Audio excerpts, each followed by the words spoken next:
আমি বলাই, অর্থাৎ এই গল্পের দাদু। এক গরমকালের দুপুরে পুকুর পাড়ের মাচায় বসে আছি আমি, সঙ্গে আমার বন্ধু সুবোধ। দূরের রাস্তা দিয়ে হেঁটে যাচ্ছিল আমার আরেক বন্ধু তমাল। এ তমাল, তমাল, এদিকে আয়।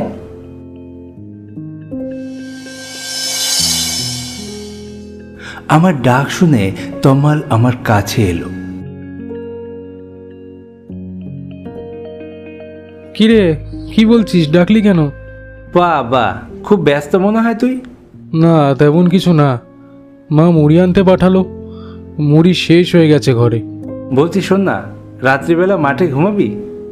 মাঠে? কোন মাঠে? আরে আমাদের বাড়ির সামনের ফাঁকা মাঠে। যা গরম পড়েছে, মাঠে শুলে হেব্বি আরাম লাগবে। ঠিক আছে, সে শোবো না হয়। এই এখন আমি চলি রে, দেরি হয়ে গেলে মা বকবে। ঠিক আছে, সন্ধেবেলা চলে আসবি, আর তোর বালিশটা নিয়ে আসবি কিন্তু সঙ্গে। হ্যাঁ হ্যাঁ, ঠিক আছে ঠিক আছে।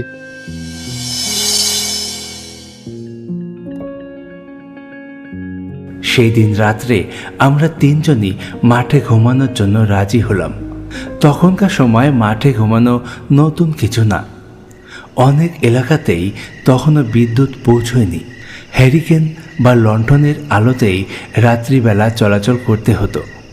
গরম লাগলে তাল পাখার হাত পাখায় ছিল একমাত্র ভরসা। তাই গরমকালে রাত্রিবেলা পরিবারের সবাই মিলে অনেকেই বাড়ির উঠোনে ঘুমাতো।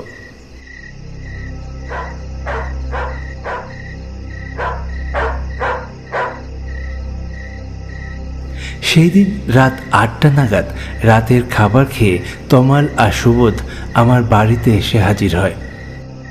সঙ্গে যে যার বালিশ এবং চাদর নিয়ে এসেছিল। আমিও তৈরি ছিলাম। ওদের দেখতে পেয়েই ঘর থেকে বেরিয়ে গেলাম।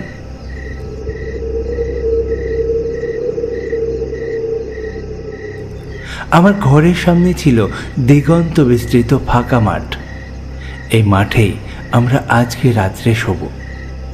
মশারি টানাবার জন্য আমি আগে থেকেই চারপাশে 4টে বাঁশের খুঁটি পুঁতে রেখেছিলাম। সবাই মিলে যে বিছানা করে ফেললাম। তমাল, সুবোধ, মশারির ওই কোনাটা ধর, আমি এদিকটা বেঁধে ফেলি।